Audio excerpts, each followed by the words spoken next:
आपको पढ़ाई के संगम चैनल पर आप सभी का स्वागत अभिनंदन करते हैं।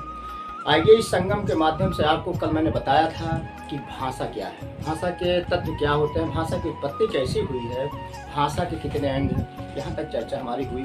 और आज इसी क्रम को आगे बढ़ाने के लिए साथियों मैं आज आपकी कविता के माध्यम से इसका आह्वान करता हूँ और शुरुआत भी करता हूँ भाषा के बारे में कि उठो लाल अब आंखें खोलो, पानी लाई मुंह को धो लो, बीती रात कमल दल फूले, उनके ऊपर भौरे झूले, चिड़िया चहक उठी है पेड़ों पर और बहने लगी हवा अति सुंदर, नभ में न्यारी लाली छाई, धरती ने है प्यारी छवि पाई, और भोर हुआ सूरज उग आया, जल में पड़ी सुनहरी छाया, ऐसा सुंदर समय न खो मेरे प्यारे अब मत सो।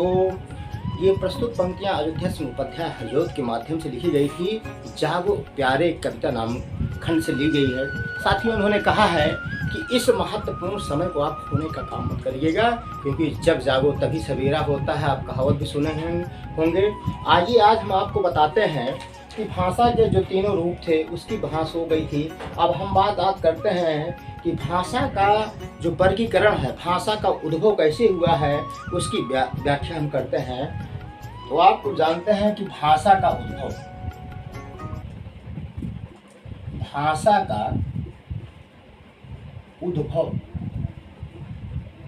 उद्भव कैसे हुआ है। अब आपको एक सवाल होनी चाहिए दिमाग में साथियों कि उद्भव कैसे हुआ। भाई किसी भी वस्तु का, किसी भी पदार्थ का जन्म होता है, उद्भव होता है, उसके भी पीछे कोई ना कोई राज होता है। उस राज के बारे में भी हिंदी भाषा हमारी है, इसका उद्भव कैसे हुआ है, कि भाषा का वर्गीकरण हम कैसे देखेंगे, इसका विकास कैसे हुआ है। आइए साथियों इसके बारे में हम देखते हैं। भारत की प्रथम आदि भाषा अगर आपसे पूछा जाए या प्रथम प्राप्त भाषा कौन सी है, तो आपको पता है संस्कृत। इसी संस्कृत को हमने मानव उत्पत्ति के आधार पर देखने का काम किया है। तो प्रथम जो बाद मिलता है हमको ऋग्वेद मिलता है 1500 ईस्वी। इसके आधार पर जब इराक में इसी समय को एक धर्म ग्रंथ में लिखा गया जिसका नाम होता है जिद अवेस्ता। तो आइएगा हम भाषा के वर्गीकरण की बात करते हैं, भाषा का उद्भव करते हैं। तो देखिएगा साथियों, जो सबसे पहले आता हमारा क्या, हमारी जो भाषा आती साथियों संस्कृत आती है। इसी भाषा को देववाणी कहा गया है। ये पहली भाषा है। जितनी भी भाषाओं की उत्पत्ति होने का आधार बनती साथियों ये इसी संस्कृत से हुई, क्योंकि संस्कृत को देववाणी आदिवाणी कहने का काम किया गया है, क्योंकि एक ऐसी भाषा रही है। यहीं से हमको सर्वप्रथम जो हमारे प्राचीन ग्रंथ मिलते हैं, वेद मिलते हैं, पुराण मिलते हैं, आदि सभी का वर्णन हमको संस्कृत साहित्य में ही मिलता है। तो जब संस्कृत की उत्पत्ति होती है साथियों, तो संस्कृत का जो समय बताया गया था वह कितना बताया गया था, 1500 ईसा पूर्व प्रारंभ।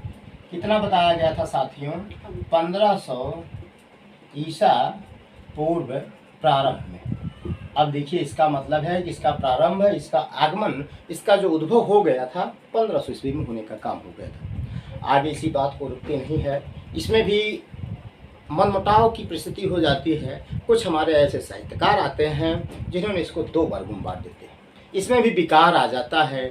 एक का नाम होता है हमारा क्या, वैदिक संस्कृत होता है, और दूसरे का नाम होता है उत्तर संस्कृत के नाम से जाना जाता है। उत्तर संस्कृत को ही साथियों लौकिक संस्कृत के नाम से जानने का काम होता है। यही क्या होती है, हमारी दो भागों में बट जाती। कितने भागों में बट जाती साथियों, दो भागों में बट जाती है। एक का नाम हमारा क्या होता है, आपको पता होगा वैदिक संस्कृत।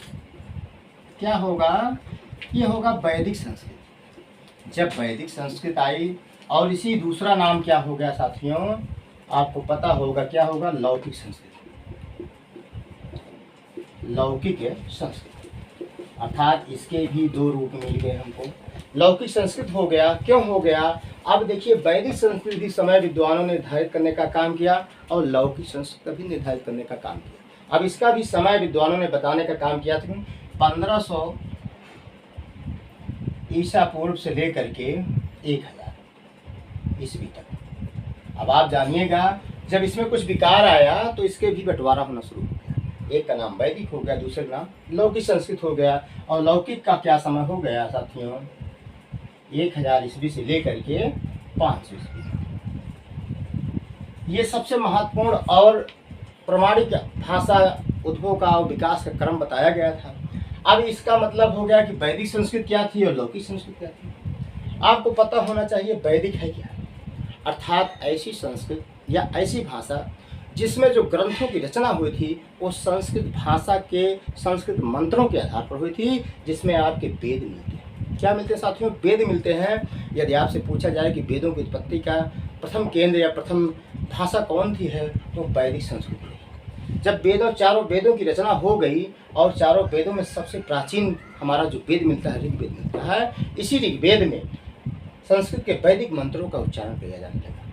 चाहे जो गायत्री मंत्र होगा आपका, और भी मंत्र तमाम है, चाहे शिव मंत्र होगा, जितने भी मंत्र हमारे हैं आदि शक्ति के रूप में हमको प्राप्त होने का काम होता है, इसी वैदिक संस्कृत में होता है। बात आती है लौकिक क्या है।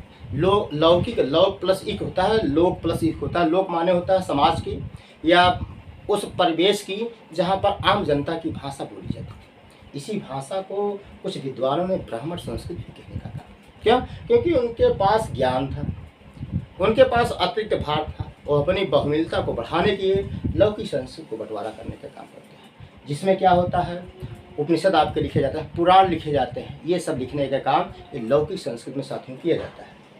अब इसे देववाणी के रूप में भी कहते हैं, इसी वैदिक संस्कृत को देववाणी भी कहते हैं। इसे हम क्या कहते हैं, ब्राह्मण संस्कृत भी कहते हैं। क्यों? क्योंकि ये ऋषि मुनियों के द्वारा लिखा गया था, ये उनके ही वंशज के रहने वाले जो आधुनिक युग में आए कल्ले वो धीरे धीरे शब्दों में लेकर के लौकिक संस्कृत जो उनका प्रचार प्रसार करने लगे, धर्म के स्वरूप में इसका रूप विकसित होने लगे। बात यही नहीं रुकती है, बात आगे भी बढ़ती है। अगर आपसे पूछा जाए कि चारों वेदों की रचना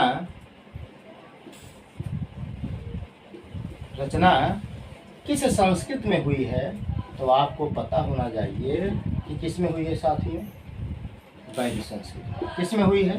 वैदिक संस्कृत में हुई है। कि चारों वेदों की रचना किस में हुई है? वैदिक संस्कृत में हुई है। इसकी समय क्या है आपको पता होना चाहिए कि 1500 से ईसा पूर्व से लेकर 1000 ईस्वी तक, और लौकिक संस्कृत 1000 से लेकर 500 ईस्वी तक। बात आती है फिर वैदिक संस्कृत के भी क्या होते हैं साथियों, इसके भी भेद हो जाते हैं। यही जो लौकिक संस्कृत हमारा है आगे चल करके विकृत हो जाती है। जब विकृत हो जाती है तो फिर इसमें क्या होता साथियों, पाली का रूप ले लेती है। किसका? पाली आती है। जो पाली हमारी भाषा है किससे है? क्योंकि पाली भाषा ही ब्राह्मणों की भाषा रही है, जिसमें हमारे कुछ मुनि लोग हुए, जो संत लोग हुए, उन्होंने अपनी भाषा के रूप में पाली को ग्रहण करने का काम। पाली में सर्वप्रथम उपदेश किसने दिया था आपको भी पता होगा, आप भी जानते होंगे, महात्मा बुद्ध। उन्होंने पाली भाषा में अपने उपदेशों को और अपने शिष्यों को इस उपदेश के माध्यम से बताने का काम किया। पाली की भाषा को बौद्धों की भाषा कही गई है और भारत की प्रथम देसी भाषा भी इस आती है। अगर आपसे सवाल पूछा जाए कि भारत की प्रथम देसी भाषा कौन, तो आपको उत्तर मिलना चाहिए क्या है, पाली भाषा। क्या है भैया? पाली भाषा है। इसका मतलब है कि पाली भाषा क्या थी, आम लोगों की भाषा बन गई। इसे देसी भाषा में कहा गया। क्यों? क्योंकि इसमें जो हमारे महात्मा लोग हुए अपना उपदेश देकर गांव-गांव में क्षेत्र में जाकर के इसका प्रचार प्रसार करने लगे, अपने धर्म के अनुयायी के रूप में इसको जानने लगे। बात यहाँ तक नहीं रुकती है, फिर बात आगे बढ़ती चली गई। इसी भाषा के आगे एक और भाषा का विकास होता है, उसका नाम तीसरा क्या होता है भैया, प्राकृत। क्या होता है?